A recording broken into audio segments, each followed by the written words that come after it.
दे जय माता जी। मेरी गाना अच्छा लगे तो लाइक करिए, व्यू दीजिए, स्टार दीजिए, कमेंट में लिखिए भाई आप कहाँ से बोल रहे हैं, कौन सी देश से बोल रहे हैं। आपको गाना अच्छा लगे तो आप फरमाइश करिए, मैं अच्छा से अच्छा गाना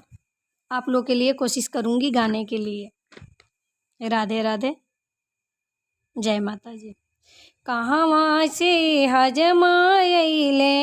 कहवा से बाभनाइले, मुड़न के बेरिया कहवा से हजमाइले, कहवा से बाभनाइले, मुड़न के बेरिया कहवा से अइले, बबुआ के दीदी मुड़न के बेरिया कहवा से बबुआ के आयले, मुड़न के बेरिया गाँवे से हजम अइले, काशी से बभना अइले, मुड़न के बेरिया गाँवे से हजमा अइले, काशी से बभना अइले, मुड़न के बेरिया ससुरा से अइली, बबुआ के दीदी मुड़न के बेरिया ससुरा से अइली, बबुआ के फुआ मुड़न के बेरिया कथी लेके हजमाइले, कथी लेके बाभनाइले, मुड़न के बेरिया कथी लेके हजमाइले, कथी लेके बाभनाइले, मुड़न के बेरिया कथी लेके अइली, बबुआ के दीदी मुड़न के बेरिया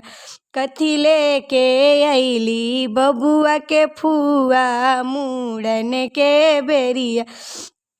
कथी लेके अइली, बबुआ के दीदी मुड़न के छुरी लेके हजमाइले,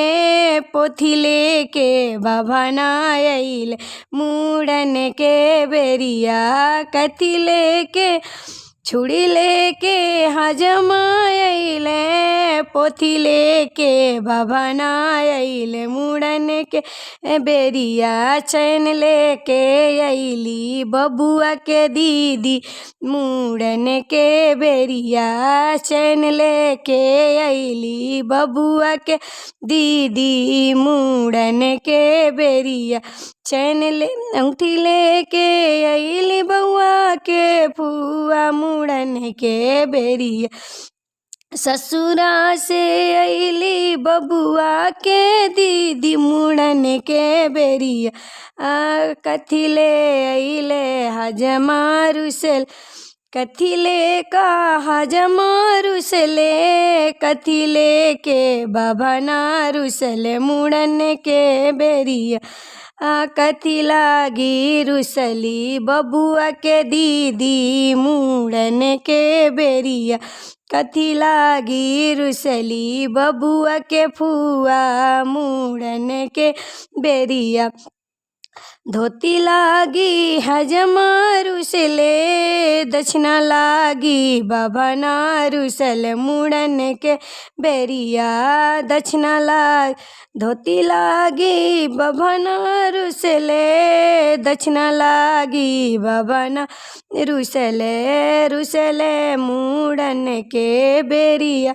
नथिया लागी रुसली, बबुआ के दीदी मुड़न के बेरिया टीका लागी रुसली, बबुआ के दीदी मुड़न के बेरिया नेकलेस लागी रुसली, बबुआ के फुआ मुड़न के बेरिया झुमका लागी रुसली, बबुआ के फुआ मुड़न के बेरिया कहवा से हजमाइले, कहवा से बाभनाइले, मुड़न के बेरिया।